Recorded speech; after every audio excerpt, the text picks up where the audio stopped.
Eu queria trazer uma palavra para os irmãos hoje, de algo que o Espírito Santo tem tratado no meu coração há alguns anos. Queria começar contando uma história para os irmãos, de um homem chamado Randy Pausch. Quem já ouviu falar no Randy Pausch? Randy, gente, é um americano, típico americano, um homem de 37 anos de idade, bem-sucedido na sua carreira de tecnologia da informação, e casado com uma esposa que ele ama muito, pai de três filhos pequenos. Esse é o Randy. 3 filhos pequenos, uma esposa, uma carreira brilhante, muito bom na sua área de atuação. E tinha acabado de se mudar para uma casa nova na Pensilvânia, lá nos Estados Unidos. E depois de 2 meses, meus irmãos, que ele mudou para essa casa nova, ele tem uma notícia. Ele descobriu 10 cânceres no seu fígado. E os médicos diagnosticaram esse câncer e deram um prognóstico para ele, que é um prognóstico, é uma ideia para frente, né? Uma possibilidade. Disseram para ele que ele tinha 5 meses de vida. E nesse momento, a vida do Randy mudou da água para o vinho. Imagine na situação dele. Você com 37 anos de idade, eu estou com 37 anos de idade, no auge da sua carreira, com uma casa nova, a sua vida andando de vento em polpa, e você tem uma notícia dessa, 10 cânceres, e um prognóstico de 5 meses de vida. Então, se imagine nessa situação, como você reagiria diante de uma situação dessa? E como será que o Randy reagiu diante dessa situação? O Randy, gente, ele teve um momento de crise, obviamente, não é fácil lidar com uma notícia dessa, claro, óbvio que não, mas ele tomou uma decisão. Se puder passar, por favor, não está aqui então, né? Ele tomou uma decisão na vida dele. Ele poderia ficar murmurando, ficar lamentando, mas ele decidiu fazer algo daquilo que ele estava vivendo. Ele decidiu, em vez de murmurar, em vez de ficar cabisbaixo e passar o resto dos seus dias, os 5 meses que o restava, preso numa cama, em depressão, ele decidiu fazer algo bom. Ele decidiu fazer uma palestra de final da sua vida. E aí, dessa palestra, surgiu o seu livro, chamado A Lição Final. Um livro que eu recomendo a todas as pessoas. É um livro pequenininho, com histórias de muita sabedoria de vida. Por quê? Porque nasceram de uma caneta de alguém que estava com o seu prognóstico marcado, que iria morrer daqui 5 meses. Então, são palavras de muita profundidade. Recomendo todos a lerem para amadurecer um pouquinho na sua vida. É muito importante ouvir pessoas que estão em fase terminal de câncer. São palavras diferentes quando a gente ouve essas palavras. Então ele decidiu fazer essa palestra de final da sua vida, e no seu livro ele é carregado de histórias e de lições para a vida. Então a ideia, o que eu quero falar hoje com os irmãos, é sobre o senso do fim. É sobre termos uma percepção de que o fim está próximo. Seja pela volta de Jesus, seja pela morte física. O nosso fim está próximo. E quando a gente compara com a eternidade, daqui 50, 60 anos, isso não é nada. Sempre ele está próximo. Então eu quero falar com os irmãos hoje sobre o senso do fim. E essa é uma mensagem muito cara para mim, porque recentemente na nossa comunidade nós fizemos um mês, a gente costuma muito fazer séries também, e nós colocamos um mês livre. Cada pregador poderia falar de um tema livre. E aí eu pensei o seguinte: o que eu falaria se eu tivesse a minha última oportunidade de pregar? E eu gosto de muitos assuntos, cada um de nós queima o coração por alguma área da vida, da sociedade. Eu gosto muito de falar de saúde, gosto muito de falar de finanças, inclusive estou escrevendo um livro sobre isso. Mas eu pensei o seguinte: se nós tivermos um bom senso de fim, nós seremos pessoas mais saudáveis e administraremos melhor os nossos recursos, os nossos não, o de Deus, que Ele nos confia, não é isso? E seremos pessoas muito mais sábias, se tivermos isso aguçado dentro de nós. Então essa é uma mensagem muito cara para mim, e eu queria compartilhar com os irmãos, porque é algo que eu falaria se fosse a minha última Se fosse o meu último dia nessa terra, é isso que eu falaria com a minha esposa, com a minha filha, e é isso que eu gostaria de deixar no coração delas bem firme. Ter um bom senso do fim. E nós vamos ver ao longo dessa mensagem, como isso pode transformar a nossa vida. Porque a ideia não é a gente sair daqui hoje cabisbaixo. A ideia é nós pensarmos nisso, porque isso é algo certo, não é isso, gente? Tem um ditado que diz que a morte é a coisa mais certa que temos na vida, não é isso? Todos concordam? Alguém aqui não vai morrer, a não ser que Jesus volte, né? Mas alguém aqui não vai morrer? Isso é algo certo, meus irmãos. Então, por que não pensar naquilo que é uma das coisas mais certas na nossa vida? Isso é um exercício de sabedoria, né? Eu sou formado em educação física e filosofia também. E quando a gente vai estudar o pensamento dos filósofos antigos e modernos e contemporâneos, esse é um assunto que vem na mente dos filósofos, por quê? Porque isso nos traz sabedoria de vida. Pensar na morte nos ajuda a viver melhor agora. Então é um exercício de muita sabedoria.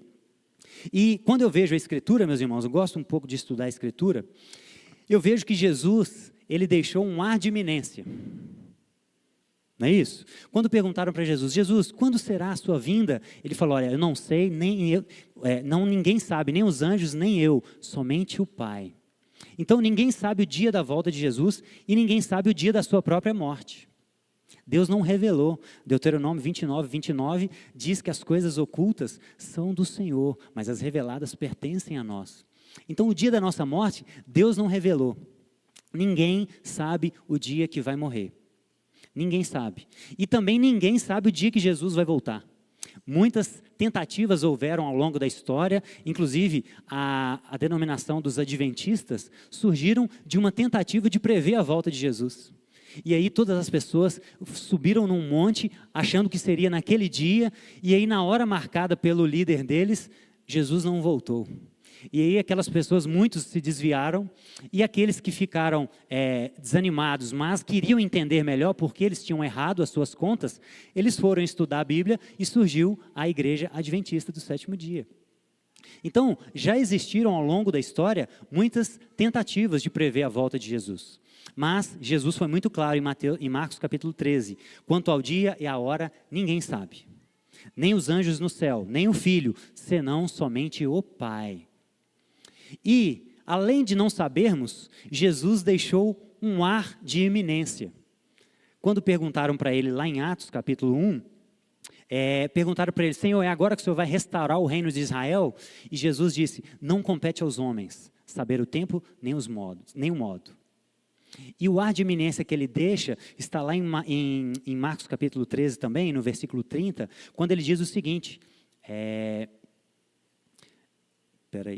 para cima.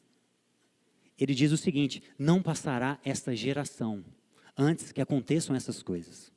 Então Jesus está ali no seu sermão escatológico e ele diz, não passará essa geração enquanto essas coisas não acontecerem. E aí muitos confundem essa profecia, achando que Jesus se equivocou porque ele não voltou, né? Os apóstolos morreram, os discípulos dos apóstolos morreram, mas o que Jesus estava querendo dizer é, quando a figueira florescesse, quando os sinais estivessem à porta, aquela geração que viu esses sinais não passará. Ou seja, a partir daquele momento será um tempo breve. Então é isso que Jesus quis dizer. Então essa geração ainda não chegou. É isso que Jesus quis dizer nesse texto. Então, meus irmãos, Jesus deixou esse ar de iminência. Não passaria essa geração. E os discípulos que ouviram aquela mensagem, eles entenderam aquilo, provavelmente, que Jesus voltaria dentro de alguns anos. Porque quando a gente olha, inclusive, a vida dos irmãos lá em Atos, eles viveram uma vida extraordinária. Parece que na cabeça deles, eles estavam esperando a volta de Jesus para daqui a alguns anos. Por isso eles se entregaram tanto. Por isso eles viveram uma vida de uma entrega total e tão radical. Paulo chegou a viajar 10.000 quilômetros em todas as suas 4 viagens. Isso de barco, de navio, sofrendo fome, frio, naufrágios, apedrejamentos. Então o nível de entrega desses irmãos era algo absurdo, era algo inspirador. Por quê? Porque eles tinham um senso do fim. Eles tinham um senso de que Jesus estava à porta. Isso muda a nossa forma de viver hoje, quem está entendendo? Quando nós entendemos que o fim pode ser daqui a pouco, nós temos uma outra forma de enxergar o mundo. Nós temos uma outra forma de conduzir a nossa vida em todas as áreas. Imagina se Jesus virasse para os discípulos, irmãos, e falasse o seguinte: gente, eu estou subindo aos céus e daqui 3.789 anos eu voltarei para buscar a minha igreja. Imagina como os discípulos entenderiam isso. Alguns já queriam voltar a pescar. Alguns já estavam indo a caminho de Emaús, desanimados. Isso porque ele deixou esse ar de iminência. Imagina se ele explica de forma detalhada que ele não voltaria tão cedo. Como seria a vida dos apóstolos? Será que estaríamos aqui hoje, pastor Helder? Será que os apóstolos teriam entregado a sua vida e todos morrido como mártires em prol daquilo que eles viveram e acreditaram? Será que eles conduziriam assim? Agora, e nós? Por que nós vivemos um pouco ou muito aquém do que poderíamos viver em Deus? Provavelmente, porque não pensamos na morte e não pensamos na volta de Jesus. Porque se nós pensarmos um pouco mais nesse assunto, nós provavelmente mudaríamos a nossa forma de viver hoje. Essa é a grande lição desse assunto, desse tema. O fim, quando a gente tem o senso do fim bem apurado, nós mudamos a nossa forma de viver hoje. E é isso que acontece. Leiam livros de pessoas que estão em estado terminal de câncer. Eles mudam a vida deles radicalmente. Eles começam a ter novos valores, eles começam a pedir perdão por pessoas que eles não tinham coragem, eles começam a mudar o seu estilo de vida em todas as áreas. Por quê? Porque eles tiveram um senso do fim aguçado. Eles tiveram um encontro com a morte. Isso muda a nossa vida. E eu queria que vocês abrissem comigo em Isaías capítulo 38. Esse vai ser o nosso texto de hoje. Nós vamos relembrar a vida de um homem que teve um encontro com a morte, muito forte, que é Ezequias, o rei Ezequias, um dos poucos reis bons que Judá, o reino do sul, teve, o reino de Israel. Isaías capítulo 38, nós vamos ler do verso 1 ao 8 inicialmente. Amém? Naqueles dias, Ezequias ficou doente, à beira da morte. O profeta Isaías, filho de Amós, foi visitá-lo e lhe disse: assim diz o Senhor. Então aqui quem estava falando era o Senhor. Aqui, assim diz o Senhor: ponha a casa em ordem, porque você vai morrer e não se recuperará. Ezequias virou o rosto para a parede e orou ao Senhor: lembra-te, Senhor, como eu tenho te servido com fidelidade, com devoção sincera, e tenho feito o que tu aprovas. E Ezequias chorou amargamente. Então a palavra do Senhor veio a Isaías: vá dizer a Ezequias, assim diz o Senhor, o Deus do seu antepassado Davi, eu o livrarei, ouvi sua oração e vi suas lágrimas, acrescentarei 15 anos à sua vida. Eu o livrarei, você e esta cidade, das mãos do rei da Síria. Eu defenderei esta cidade. Este é o sinal que o Senhor fará o que promete. Farei a sombra do sol retroceder 10 graus, que ela já cobriu na escadaria de Acás. E a luz do sol retrocedeu os 10 graus que tinha avançado. Meus irmãos, Ezequias, um grande rei de Israel, tem um encontro com a morte. Ele tem uma notícia, não de uma pessoa, mas do próprio Deus. E Deus fala com ele: olha, coloque a sua casa em ordem. E no caso de um rei de Israel, isso envolvia muitas coisas. Isso envolvia pensar na sua vida, isso envolvia pensar na sua família, isso envolvia pensar no reino. Quem seria o seu predecessor no trono? Como ficariam as questões políticas que estavam em vigência na sua vida? Tinha muita coisa envolvida. E Ezequias recebe essa ordem, coloca essa orientação: coloque a sua casa em ordem, porque você vai morrer. Se você recebesse essa mensagem hoje, o que você precisaria colocar em ordem na sua vida? O que dentro do seu coração não está ajustado? O que dentro do seu trabalho precisa de algum ajuste? O que dentro do seu relacionamento marital precisa de algo a ser consertado, reformado? O que dentro da sua relação com seus amigos, com seu filho, com a sua filha, o que você precisaria colocar em ordem hoje, se você recebesse essa mesma profecia de Ezequias? Isso é algo que nós precisamos pensar, meus irmãos. Isso é algo que a gente precisa pensar diariamente, porque nós não sabemos o dia nem a hora. E eu lembro de Lutero, quando certa vez Lutero estava cuidando do seu jardim, e aí alguém chega para Lutero e pergunta: Lutero, o que você faria se você fosse morrer daqui a algumas horas? Lutero olhou para ele e falou: eu continuaria cuidando do meu jardim. Uau! Lutero entendeu. Ele se antecipou. Ele não começou a pensar no seu fim somente naquela hora. Ele já vivia com isso aguçado dentro dele. Ele já cultivava a sua intimidade com Deus diariamente. Ele já cuidava das suas relações, do seu trabalho diariamente. Ele não seria pego de surpresa. Ele estaria com a sua candeia cheia de óleo, como a parábola que Jesus conta, daquelas insensatas. Lembram? Que quando Jesus chegou, elas foram pegas desprevenidas, porque estavam com a botija sem azeite. Mas Lutero estava com a sua botija cheia. Então, se ele fosse morrer daqui a algumas horas, ele não faria nada. Ele continuaria fazendo o que ele estava fazendo. Isso é maravilhoso. E é assim que nós temos que viver a nossa vida diariamente, com um senso do fim aguçado, para que a gente ajuste a nossa vida hoje e não sejamos pegos de surpresa. Quem está entendendo? Não sermos pegos de surpresa. Por isso que Jesus termina o seu sermão escatológico dizendo: vigiem. A ideia de toda a escatologia bíblica é vigiem. Não é nos assustar com os acontecimentos futuros. Não. A moral da história de todos os livros apocalípticos, em especial o Apocalipse, é vigiem.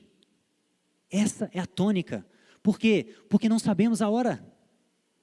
Vigiem. Está com a botija cheia de azeite, preparados, ansiosos com a vinda do noivo. Nós somos a igreja de Jesus.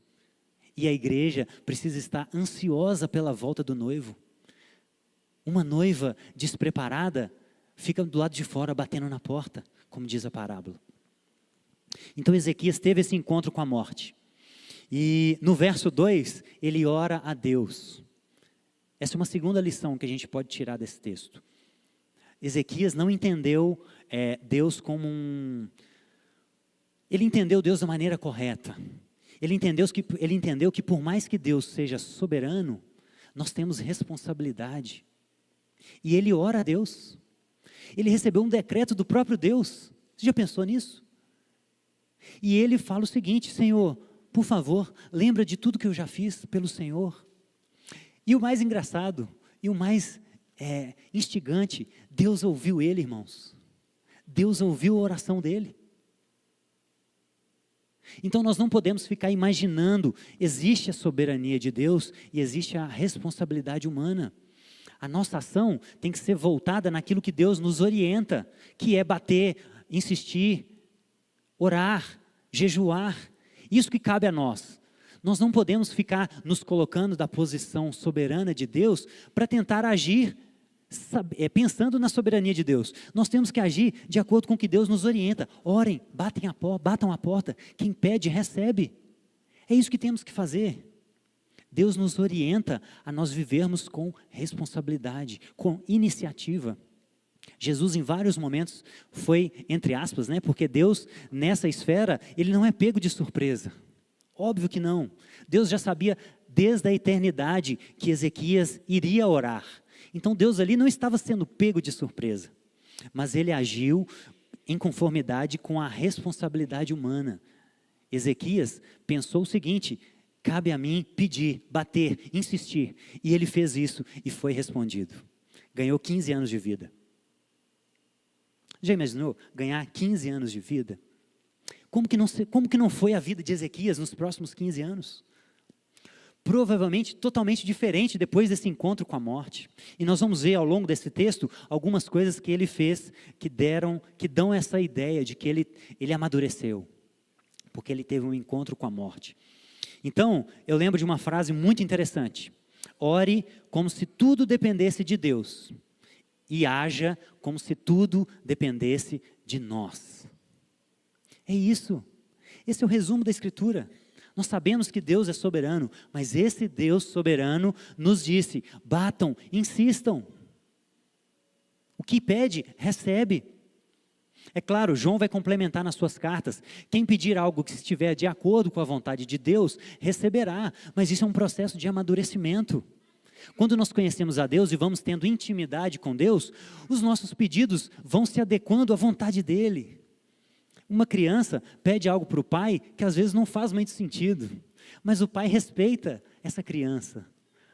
Claro que nem sempre dá, porque às vezes é algo que traga perigo para essa criança, mas ele respeita, ele acolhe, e essa criança vai crescendo e vai conhecendo um pouco mais o pai, como funciona a vida, e aí os próprios pedidos vão se amadurecendo junto. Então esse é um processo de amadurecimento da fé cristã. Nossos pedidos vão se adequando cada vez mais à vontade daquele que nós vamos conhecendo diariamente. Por isso é tão importante a nossa vida de intimidade com Deus. E depois que Deus responde a Ezequias e ele recebe essa notícia, você vai receber 15 anos de vida. Eu vou acrescentar 15 anos de vida. Agora eu te convido a ver a partir do versículo 9. Vamos ver a partir do versículo 9.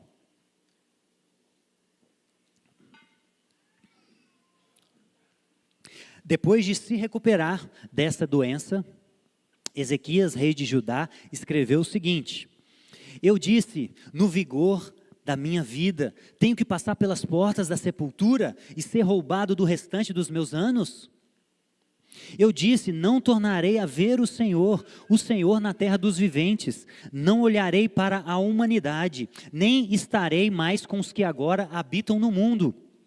A minha casa foi derrubada e tirada de mim como se fosse uma tenda de pastor. A minha vida foi enovelada, como faz o tecelão. Ele me cortou como um pedaço de tecido. Dia e noite foi acabando comigo. Esperarei pacientemente até o alvorecer. Ele quebrou, mas como um leão, ele quebrou todos os meus ossos. Dia e noite foi acabando comigo. Gritei como um andorinhão, como um tordo, gemi como uma pomba chorosa. Olhando para os céus, enfraqueceram-se os meus olhos. Estou aflito, ó Senhor, vem em meu auxílio. Aqui ele escreve um salmo de lamento. Ezequias era um rei que gostava muito dos salmos. E ele, depois de ter essa experiência, de ter um encontro de perto com a morte, ele escreve um salmo de lamento, de queixa. E isso era muito comum no reino de Israel. Quando a gente vai olhar, existiam inclusive os salmos de lamentação, existe um livro inteiro de lamentação de Jeremias. Isso era muito comum nas peregrinações de Israel, eles iam cantando os seus salmos de lamento, lamentando por todas as dores que eles passavam na sua vida. E Ezequias não fez diferente. Diante dessa angústia de estar, e antes de ter esse encontro com a morte, lembram? Ele estava doente à beira da morte. Então ele provavelmente sofreu muito antes. Ele não ficou doente da noite para o dia. Isso foi aumentando. E ele tinha uma úlcera. O texto de 1 Crônicas, se não me engano, 1 Reis, capítulo 20, é um texto paralelo a esse. Ele vai dizer que o rei Ezequias, que Deus pede para Isaías, no caso, passar um plasto de figo para curar a úlcera dele. Foi assim que ele foi curado, né? Deus usando a medicina. Então ele sofreu muito nesse processo, e ele começa a escrever o seu lamento, a sua dor, com 37 anos de idade. E aí a partir do verso 15, ele começa a dar sinais de que ele aprendeu uma grande lição. Acompanhe comigo. Mas o que posso dizer? Ele falou comigo, ele mesmo fez isso. Andarei humildemente toda a minha vida, por causa dessa aflição da minha alma. Senhor, pois por tais coisas os homens vivem, e por elas também vive o meu espírito. Tu me restaurastes a saúde e deixaste-me viver. Foi para o meu benefício que tanto sofri. Em teu amor me guardaste da cova da destruição, lançastes para trás de mim todos os meus pecados, pois a sepultura não pode louvar-te, a morte não pode cantar-te louvor. Aqueles que descem à cova não podem esperar pela tua fidelidade. Os vivos, somente os vivos te louvam. Como hoje estou fazendo. Os pais contam a tua fidelidade aos seus filhos. O Senhor me salvou. Cantaremos com instrumentos de corda todos os dias da nossa vida, no templo do Senhor. Como muda o tom dele. Percebam como muda. Ele estava num tom de lamento, agora ele está num tom de alegria. Cantemos ao Senhor com instrumentos. Então Isaías disse, o que eu falei, aplique um emplastro de figo no furúnculo e ele se recuperará. Meus irmãos, olha como muda a vida dele. Ele começa com um salmo de lamento, agora ele começa reconhecendo a soberania de Deus. Deus é o dono da nossa vida, Ele dá, Ele tira, Ele dá vida, Ele tira, Ele planta, Ele derruba, Ele faz o que Ele quiser, e Ele já nos provou que Ele é bom. E a cruz de Jesus é o maior sinal da bondade de Deus, como nós cantamos. Ele tomou a nossa culpa, isso já basta. Independente do sofrimento que estivermos passando, nós sabemos que Ele é bom. E Ele permite ou nos traz algum sofrimento para um benefício maior ainda. Porque Ele cuida dos seus filhos. Então entenda que Deus é soberano. Ele não perde o controle de nada. E Ele é bom. Traga essa premissa forte no seu coração. Porque haverão dias maus. Que talvez a nossa fé vai ser balançada, mas essa premissa, essa ideia, essa certeza de que Deus é bom, vai nos sustentar em todas as provações. É só isso que pode nos sustentar, em todas as provações, porque no mundo nós teremos aflições, Jesus já deixou muito claro, e se nós não tivermos uma estrutura espiritual, nós sucumbiremos, como muitos sucumbem. Quantos de nós não conhecem alguém que sucumbiu diante das provações dessa vida? Quantos de nós não conhecemos pessoas que abandonaram a fé cristã na caminhada? E muitas vezes nem são por sofrimentos, são por prazeres. Quem dirá por sofrimentos? Se os prazeres afastam tantas pessoas, que dirá os sofrimentos? Que também são uma das coisas mais certas da vida. Viver é praticamente sinônimo de sofrer. Sofrer perdas de pessoas que amamos, sofrer injustiças. Pedro, na sua carta, é muito claro nisso. E ele vai tentar alegrar os seus irmãos que estavam sendo martirizados lá no Coliseu. Essa era a ideia da carta de Pedro. Pedro e Paulo foram martirizados no reinado de Nero, no ano 64, depois de Cristo. E os seus irmãos estavam sendo atacados por leões. E Pedro escreve aquelas palavras alegrando os seus irmãos que estavam morrendo e sofrendo, mostrando para eles que, calma, o fim é só o início. O fim nessa terra é só o início da nossa perspectiva cristã. Como disse Paulo em 1 Coríntios 15, se a nossa expectativa estiver apenas nesse mundo, nós somos os mais infelizes. Mas Cristo ressuscitou e isso ressignificou a morte. A ressurreição de Cristo ressignificou a morte. Então a morte para nós não é o fim, guarde isso no seu coração. A morte para nós é o início. Jesus foi muito claro. O evangelho é morrer. Quem quer ganhar essa vida, perde. E quem quer perder essa vida por amor a mim, ganha. Essa é a lógica do evangelho. É perder, é morrer para nós mesmos, para que a gente viva a vida que Ele comprou para nós, como nós cantamos. E sabe o que significa humildemente, irmãos? Eu fui pesquisar no verso 15, andarei humildemente sobre toda a minha vida. A palavra aqui no original hebraico é dadá, significa mover lentamente. Olha que maravilhoso. Um homem que tem um encontro com a morte, ele ressignifica, inclusive, o ritmo da sua vida. Pelo que você tem corrido? Qual é a motivação de colocar um alarme na sua segunda-feira? O que você tem corrido atrás? Por que esse ritmo tão frenético? Nós temos que nos fazer essa pergunta. diariamente, para saber pelo que estamos correndo.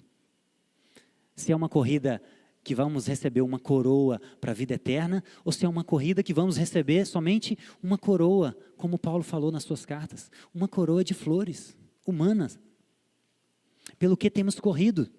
Ezequias, quando ele tem um encontro com a morte, ele toma uma decisão. Agora eu vou andar, vou me mover lentamente, eu vou ser mais sábio, eu vou ouvir mais e falar menos. Eu vou repensar o que eu tenho feito no meu reino, se faz sentido, se isso está segundo a vontade de Deus ou não. Então, pelo que nós temos correndo? Nós temos que nos perguntar. E no verso 17, olha o que ele diz. Isso são palavras de pessoas maduras. Somente pessoas maduras conseguem falar isso, irmãos, presta atenção. Foi para o meu benefício que tanto sofri. Isso são palavras de sabedoria inigualáveis. Porque ele estava num sofrimento terrível, ele estava à beira de morte. Lembra de Jó? Jó não estava raspando a sua pele com cacos de telha.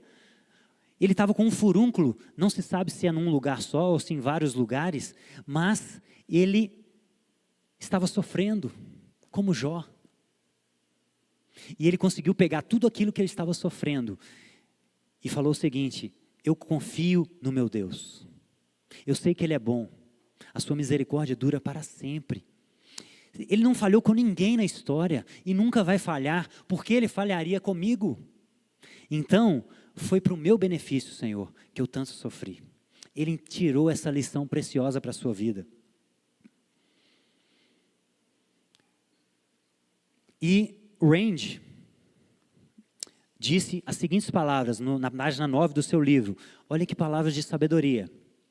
Embora, em geral, eu em excelente forma física, tenho 10 tumores no meu fígado e me restam apenas alguns meses de vida. Sou pai de 3 crianças, sou casado com a mulher dos meus sonhos. Seria muito cômodo ficar lamentando, mas isso não faria bem nem a mim, nem a eles. Que palavras, irmãos, que palavras sábias. Quantos de nós teria a maturidade de dizer isso? Quantos de nós teria a capacidade de tentar fazer algo bom com uma notícia tão desafiadora como essa? De que daqui 5 meses nós iríamos morrer. Quantos de nós? Ele teve essa sabedoria, ele teve essa capacidade. E, de fato, ele chega a falecer. Mas deixou um legado para os seus filhos, deixou vídeos, ele falou muitas coisas para os seus filhos. Pensem nisso. Imagina você deixar um vídeo falando: filha, quando você tiver com tal idade, pense nisso. Quando você tiver com 15, 16 anos, pensa nesses desafios da sua vida, filha. Já pensem nisso. Nós não sabemos o dia de amanhã. Imagina, eu não tive o meu pai morreu, eu tive o meu pai até os 7 anos, mas eu sinto tanta necessidade eu fico perguntando aos meus tios o que eles sabem do meu pai, contar histórias para mim do meu pai. Imagina se tivesse um vídeo gravado para mim, imagina. Então pense nisso, talvez você tenha a mesma necessidade de algum parente querido, que você gostaria de ter tido mais tempo. Imagina se você tivesse algo gravado para você dele, ou escrito. Seria maravilhoso. Então pense nisso. E eu queria fazer 3 aplicações para nós nessa noite. E eu queria, antes disso, ler o Salmo 90. Abra comigo lá no Salmo 90, por favor.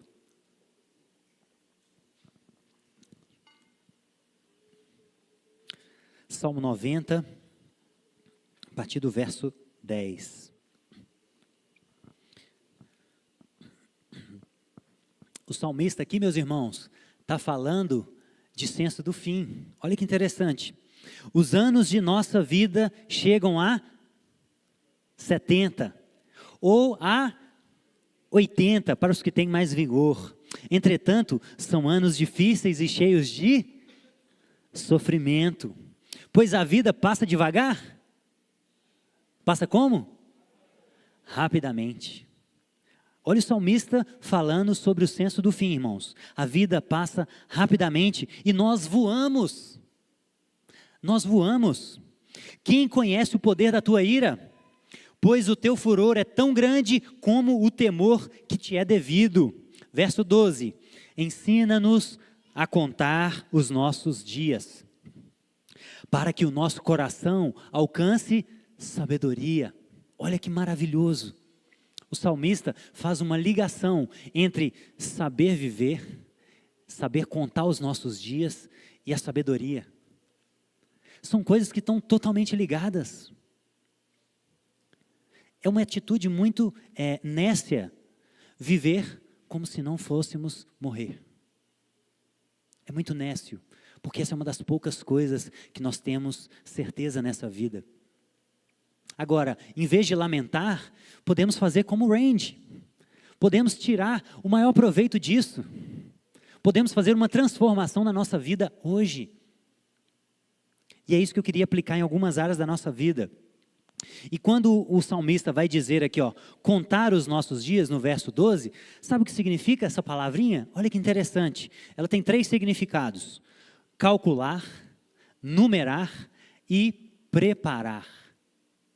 Esse é o original da palavra, maná. Então, o salmista está dizendo o seguinte: Senhor, me ensina a calcular os meus dias. E o que ele disse alguns versículos antes? A minha vida chega aos 70. Quem tem muito vigor chega aos 80. Então me ensina, Senhor, a me situar. Eu estou com 37, vamos arredondar, 40. Senhor, a média expectativa de vida no Brasil é 75 anos. Senhor, eu tenho em média mais 35 anos na minha vida. Me ensina a viver esses 35 anos restantes da melhor maneira possível, utilizando o máximo do potencial que o Senhor me deu em todas as esferas da minha vida. Eu quero chegar no final da minha vida, Senhor, e te entregar as minhas obras, como Paulo fala em 1 Coríntios 3, e elas não queimarem, e elas passarem pelo fogo.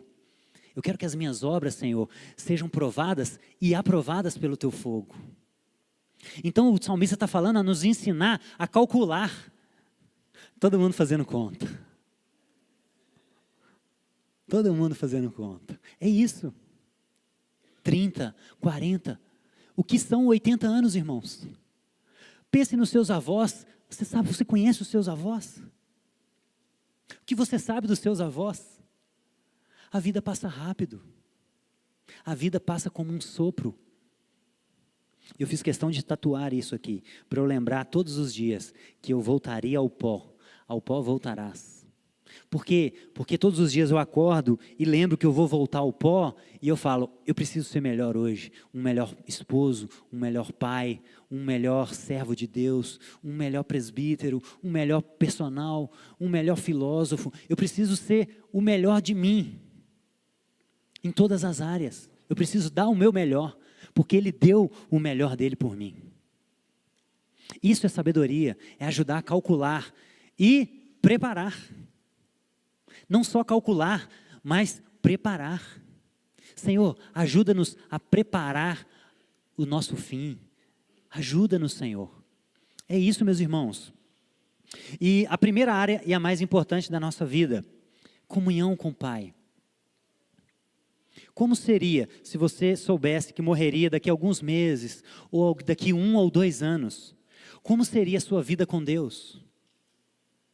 Provavelmente muito diferente. Provavelmente nós oraríamos mais. Provavelmente nós voltaríamos a fazer algo que temos esquecido muito, as disciplinas espirituais, jejum, oração. Recentemente nós fomos no monte, pastor Elton. Não por um ato religioso, Deus não habita no templo, Ele habita neste templo. Mas eram práticas saudáveis que tínhamos no passado, que nós perdemos. Aí fomos como igreja, na reunião de oração que temos também às terças-feiras, fomos com a igreja para o monte. Retomar velhas práticas, retomar o primeiro amor. Então, como seria a sua espiritualidade se você soubesse, se o seu prognóstico fosse como o do Randy, daqui 5 meses, 1 ano, 2 anos no máximo? Como seria a sua vida com Deus? Nós pensaríamos muito mais, nós oraríamos muito mais, pensaríamos muito mais antes de cometer atos que desagradam a Deus. Então isso é o mais importante. Porque de que adianta ganhar o mundo inteiro e perder a nossa alma, disse Jesus. Então isso é o mais importante. Cuidar da nossa vida espiritual. Saber de onde nós viemos, por que estamos aqui e para onde vamos. Essa é a pergunta base da filosofia. Daí surgem as várias religiões do mundo para tentar responder essas perguntas. De onde nós viemos, por que eu estou aqui e para onde eu vou.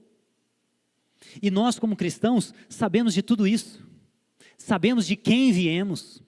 Sabemos, muitas vezes, e devemos procurar saber por que estamos aqui, porque cada um tem um chamado diferente. Buscar o reino de Deus significa algo diferente para cada um de nós. E as coisas serão acrescentadas, né? Jesus disse em Mateus capítulo 6, busquem o reino de Deus e todas as necessidades seriam acrescentadas. Isso muda de cada um. Se Deus chamou um para ser pastor, buscar o reino de Deus vai ser estudar um seminário, se preparar, servir uma comunidade. Se for ser engenheiro, é estudar engenharia. O que é buscar o reino de Deus para cada um de nós? O que é buscar o reino de Deus para você? Você sabe quem você é? Você sabe por que Deus te criou? Isso são respostas que têm que estar fixas dentro de nós. Nós temos que saber essas respostas, para que a gente possa viver o restante dos nossos dias com sabedoria. E nós vamos entregar as nossas obras, e Deus pode falar assim, olha, não foi isso que eu te pedi para fazer. Essas obras vão queimar. Você vai ser salvo, mas essas obras vão queimar.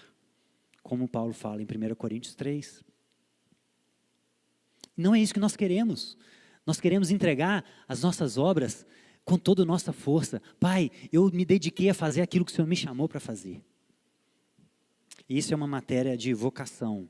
É algo muito importante para a gente pensar. Segundo ponto. Nossa vida física. De que adianta, meus irmãos, nós sermos cheios do Espírito Santo, conhecermos o Deus Criador, servimos uma igreja, mas não temos saúde? De que adianta? Imagina Moisés com diabetes. Imagina Abraão com uma dor na coluna que ele não conseguisse caminhar. Como que ele iria para a terra prometida? Você já pensou nisso? Imagina esses irmãos, imagina Paulo entrevado numa cama, como é que ele iria alcançar todas as nações da sua região? Não faz sentido.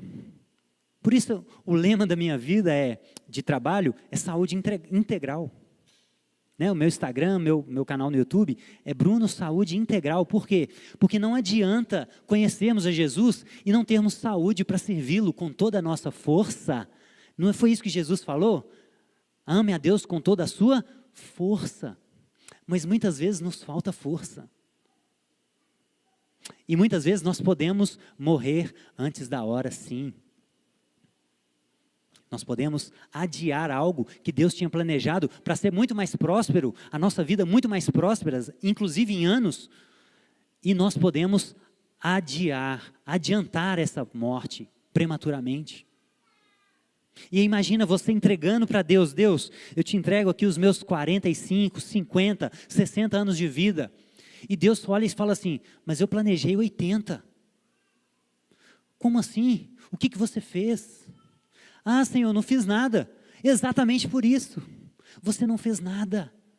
Olha o seu corpo, 600 músculos. Você consegue fazer todos os movimentos. Por que você foi ficar parado? Por que você não cuidou daquilo que eu te dei com tanto presente? Irmãos, leiam 1 Coríntios capítulo 6. Jesus comprou o nosso corpo com sangue. Não foi de graça. E nós temos que glorificá-lo com o nosso corpo. E Paulo finaliza a sua carta aos Tessalonicenses, dizendo o seguinte, que o Deus da paz os encontre íntegros em 3 coisas, no seu corpo, na sua alma e no seu espírito. 1 Tessalonicenses 5, 23. Nós temos que ser integrais. Não adianta ser cheios do Espírito Santo, mas não ter saúde para servir a Deus. Não faz sentido. Também não faz sentido aquela vida estética. ter um tanquinho, ter os exames todos bem, mas não conhecer a Cristo e perecer eternamente não faz sentido. É uma conta que não fecha. Então nós temos que ter saúde integral. Nós temos que cuidar de toda a nossa integralidade. Não adianta nós vamos ser desse jeito, um banco torto. Imagina um banco, imagina isso aqui, ó, esse púlpito. Imagina se ele tivesse 2 centímetros a menos numa perna. Ele ia ficar manco. Essa pode ser a nossa vida física. Está precisando de conserto. Ou então a nossa vida espiritual. Talvez nós estamos em dia com a academia, mas não estamos em dia com a leitura da Escritura. Então não faz sentido. Eu ouvi essa frase que me marcou muito. Quantos aqui morreriam pelos seus filhos? Quantos aqui, se um ladrão fosse atirar no seu filho, entraria na frente dele? Isso é maravilhoso. Agora, morrer pelo seu filho é muito bom, mas por que não viver por ele? Você já pensou em viver pelo seu filho? Porque talvez você entraria na frente da bala, mas o seu filho quer brincar e você não tem força. Talvez o seu filho quer subir numa árvore, você não consegue sustentá-lo um pouquinho para subir na árvore, ou subir com ele. Estão entendendo, irmãos? Morra pelos seus filhos, mas principalmente, vivam por eles. Cuide da saúde de vocês, para que vocês possam viver por eles. Porque morrer, o mais importante Jesus já fez, ele já morreu. Se o seu filho morrer, ele vai estar com Cristo. Isso é o mais importante. Agora, seria muito melhor ele ter memórias afetivas durante a sua vida com você. Seria muito bom. E talvez você está privando o seu filho disso. Talvez você não está vivendo por ele. Então viva pelos seus filhos. Vivam por eles. E o Luciano Subirá, quem conhece o Luciano Subirá? Gosto muito dele. Ele tem falado muito disso. Vocês têm visto como ele está magrinho? Ele emagreceu 70 quilos. E essa transformação foi processual, ao longo de 10 anos. E eu estou dando glórias a Deus por isso, porque alguém da envergadura dele tem começado a falar de saúde do corpo. Glória a Deus por isso. Nós temos tentado falar isso desde 2012, mas ele alcança muita gente, e isso é ótimo para a glória de Deus. Mais pessoas estão tendo acesso a isso. E ele fala algo muito interessante. A gente não tem que fazer exercício somente para ter mais anos de vida, mas para ter mais vida nos nossos anos. De que adianta viver 80 anos sem vida? Limitado. Alguém te chama para fazer alguma coisa, nossa, não consigo. Uma caminhada às vezes de 2 quilômetros para chegar numa cachoeira, quem gosta de cachoeira? Não consigo, nossa, não. Perdemos oportunidades maravilhosas na vida, porque não temos saúde. Então pensem nisso, meus irmãos, vivam pelos seus filhos. E ele fala algo muito interessante, o céu pode esperar. Nós vamos ter uma eternidade para viver com Deus, mas eles podem esperar mais 15 anos. Ele esperou Ezequias mais 15 anos. Para quem está lá já, gozando da glória eterna, 15 anos não faz diferença, eles estão em outra, eles não estão presos no tempo. O céu pode esperar. Então cuide da sua vida hoje, para que você possa viver o resto dos seus dias, sejam quantos forem, com qualidade, com gosto de vida na boca. Cuidando dos seus filhos, da sua esposa, do seu marido, com toda a sua força, com todo o seu entendimento. É isso que Jesus nos pede. E a terceira área da nossa vida, as finanças. Como você organizaria as suas finanças se você fosse morrer daqui 5 meses, ou 1 ano, ou 2 anos? Se fosse algo bem próximo. Provavelmente você seria mais equilibrado. Não sairia gastando tudo, porque passar fome 5 meses já é muito. Provavelmente também você não entraria em excessos. Você viveria talvez como a Bíblia nos orienta. Olha, não acumulem tesouros na terra. Mateus capítulo 6. Por que acumular se... Lembra a parábola do rico insensato? Lucas capítulo 12. O que você vai fazer com tudo isso que você está guardando, meu irmão? Vão te pedir a sua alma hoje. Olha o senso do fim que Jesus está tentando mostrar para os seus discípulos. Não faz sentido escassez, nem excessos. Não faz sentido, meus irmãos. E se você soubesse que morreria daqui a alguns meses ou um ano, você trabalharia nesse ritmo? Ou você faria como Ezequias? Andarei lentamente sobre a terra. Como seria o seu ritmo de vida? Quais seriam as suas prioridades? Provavelmente, você seria muito mais equilibrado. Você seria muito mais cuidadoso com as suas finanças. Você não incorreria em excessos. Poxa, se tem uma oportunidade de passear com a sua família, passeie. Não fique pensando na sua aposentadoria daqui 30, 40, 50 anos. Passeie hoje, porque você não sabe se estará aqui amanhã. Paulo, em 1 Timóteo, capítulo 6, ele diz que Deus, no verso 17, Deus nos dá ricamente para quê? Para a nossa satisfação. Então a vida tem que ser prazerosa. A vida tem que ter gosto. Não faz sentido ficar pensando muito para frente e sendo escasso agora. Não faz sentido. O inverso também, o mesmo Paulo que disse isso no verso 17, a partir do verso 6, ele começa a falar o seguinte: de fato, a piedade com contentamento é grande fonte de lucro. Piedade com contentamento, porque nós nada trouxemos desse mundo e nada vamos levar. Portanto, tendo o que comer e beber, estejam satisfeitos. Olha a sabedoria de vida, meus irmãos. Cuidado com os extremos. Viva com sabedoria. Se satisfaça. Aproveite daquilo que Deus tem te dado, mas com equilíbrio, sem excessos. Tendo o necessário para uma vida de satisfação, esteja satisfeito. Olhe para o lado. Olhe para o lado. Será que faz sentido mais e mais e mais satisfação, sendo que tem pessoas passando fome? Será que faz sentido? Eticamente, filosoficamente, teologicamente? Nós temos que pensar nisso. Isso é sabedoria para viver o hoje. E quando a gente tem o senso de fim acurado, nós somos mais sábios para viver a nossa vida hoje. Nós não incorremos em excessos. Nós temos prazer, mas também não acumulamos tesouro na terra. Estão entendendo? Isso é sabedoria de vida. E a Bíblia nos traz isso. A Bíblia nos traz isso de forma abundante. E eu lembrei daquela música: ando devagar, porque já tive pressa, e levo esse sorriso, porque já chorei demais. Essa música é maravilhosa, porque nós temos corrido tanto, muitas vezes sem saber o porquê.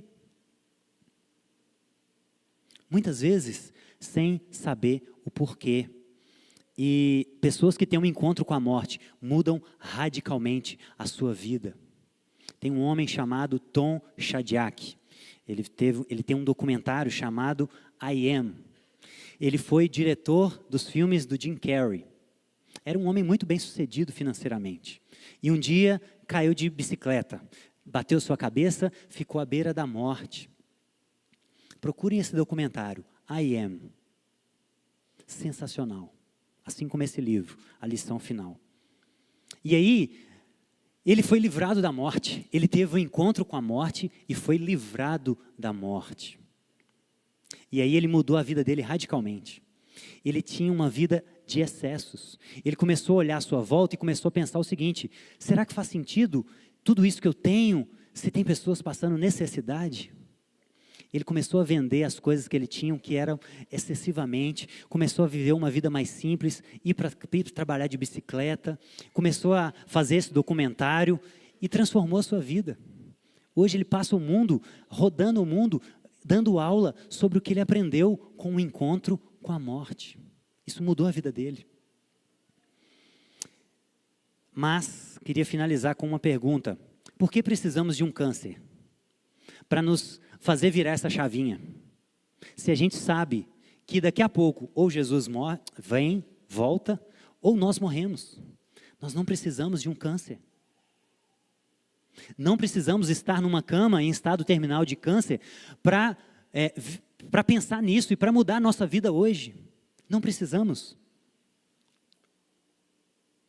E um exercício que eu faço, que é muito bom, para que você aguce o seu senso do fim, é fazer o discurso fúnebre. Meu discurso já está pronto. E a cada ano que passa, a cada ano que eu vou preparar essa mensagem para pregar, eu vou lá, dou uma revisada nele, acrescento alguma pessoa. Né? Quando a nossa filha chegou com 2 meses, eu acrescentei ela, palavras para ela. O meu discurso já está pronto. E tem muitas outras coisas práticas que a gente pode fazer. Pense nas senhas do seu cartão, deixe com a sua esposa. Nós temos lá um kit morte. Quem quer o kit morte? Mas, gente, é a vida. É a vida. Quantas pessoas não passam dificuldade quando um cônjuge morre porque não tem uma senha do cartão? E às vezes passa dificuldade financeira porque não tem uma senha. Então pense nisso agora. Prepare o seu discurso. Isso talvez venham lágrimas no seu coração.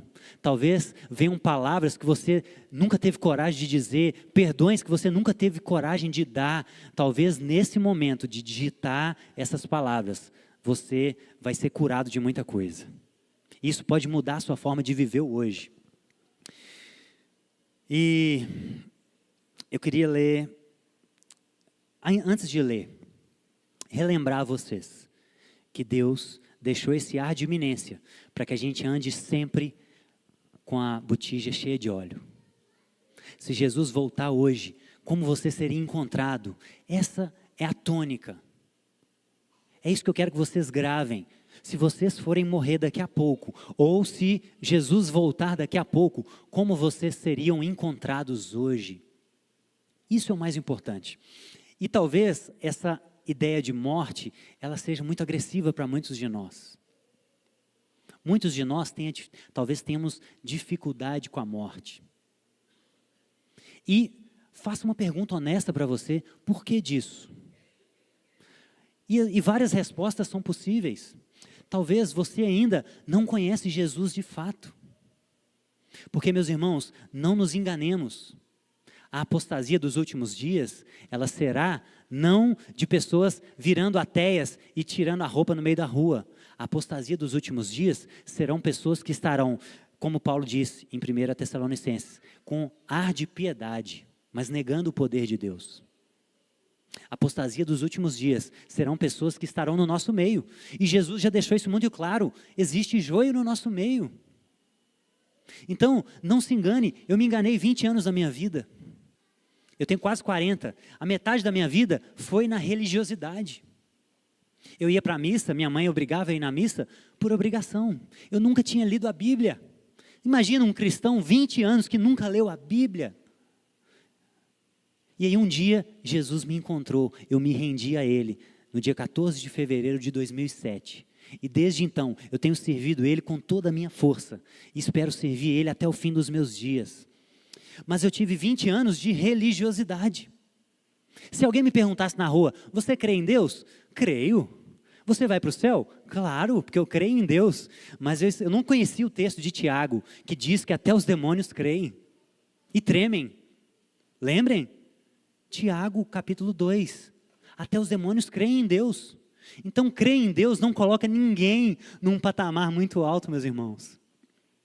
Se a gente apenas crê em Deus, nós estamos no mesmo nível dos demônios. Isso é muito sério. Então não nos enganemos. Talvez a morte te assusta tanto porque você ainda não conhece o que vem para depois do túmulo. E hoje é o dia que você pode se entregar para Ele e conhecer essa vida eterna que existe para além do túmulo. Talvez hoje a sua vida pode adquirir um novo significado.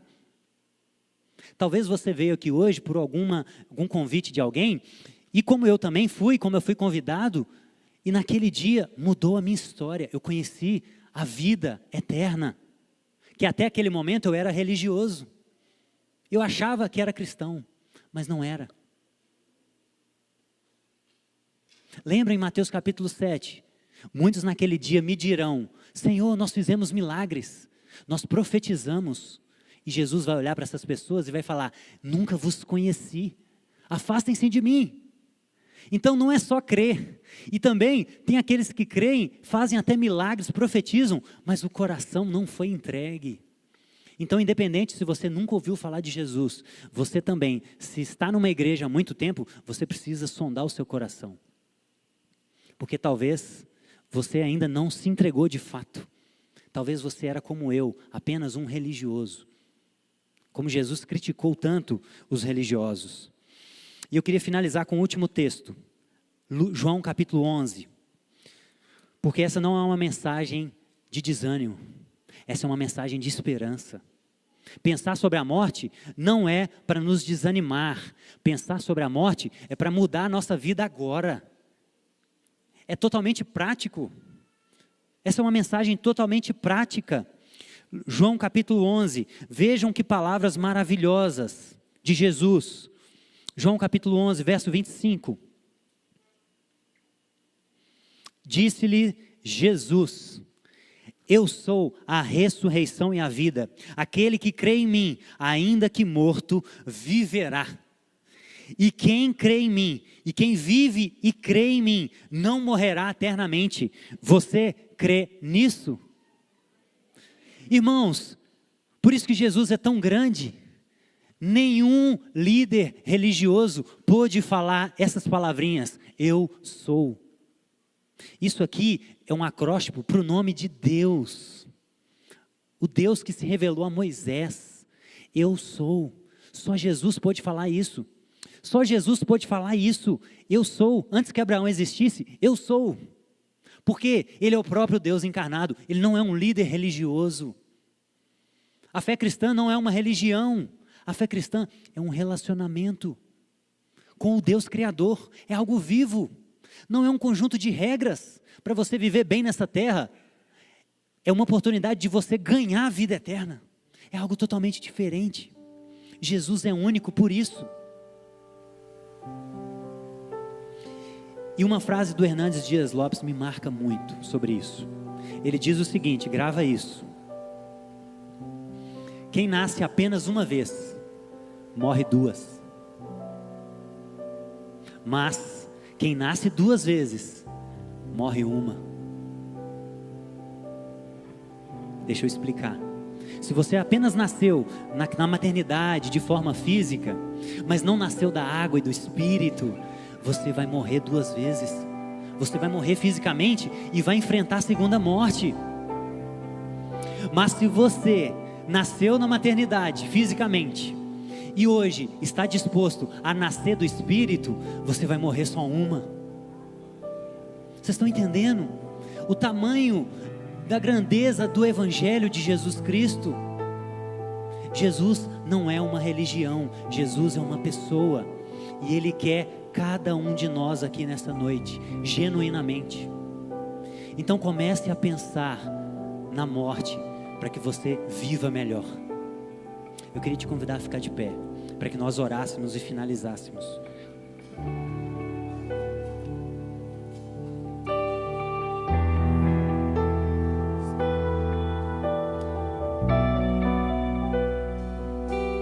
Comece a pensar na sua vida neste momento. Comece a se colocar no lugar do Randy. Se você fosse morrer daqui 5 meses, o que você estaria disposto a fazer hoje pela sua vida? O que você estaria disposto a mudar, a fazer ou a deixar de fazer? Senhor, precisamos do Teu Espírito Santo nessa hora, Pai. Nos ajude a pensar, a ter um senso de fim apurado, para que possamos viver de forma mais sábia nessa terra, Pai. Senhor, se existem pessoas no nosso meio que nunca ouviram falar da vida eterna, toque no coração dessas pessoas neste momento, Espírito Santo. E se você está ouvindo essa mensagem, seja aqui, seja nas redes sociais, e nunca ouviu falar do Jesus que dá vida eterna, não perca tempo, porque Jesus pode voltar a qualquer momento, ou a morte pode vir a qualquer momento. Não perca mais tempo. Entregue o seu coração a Ele. Ore onde você estiver. Entregue a sua vida a Ele. Porque de que adianta ganhar o mundo inteiro e perder sua alma?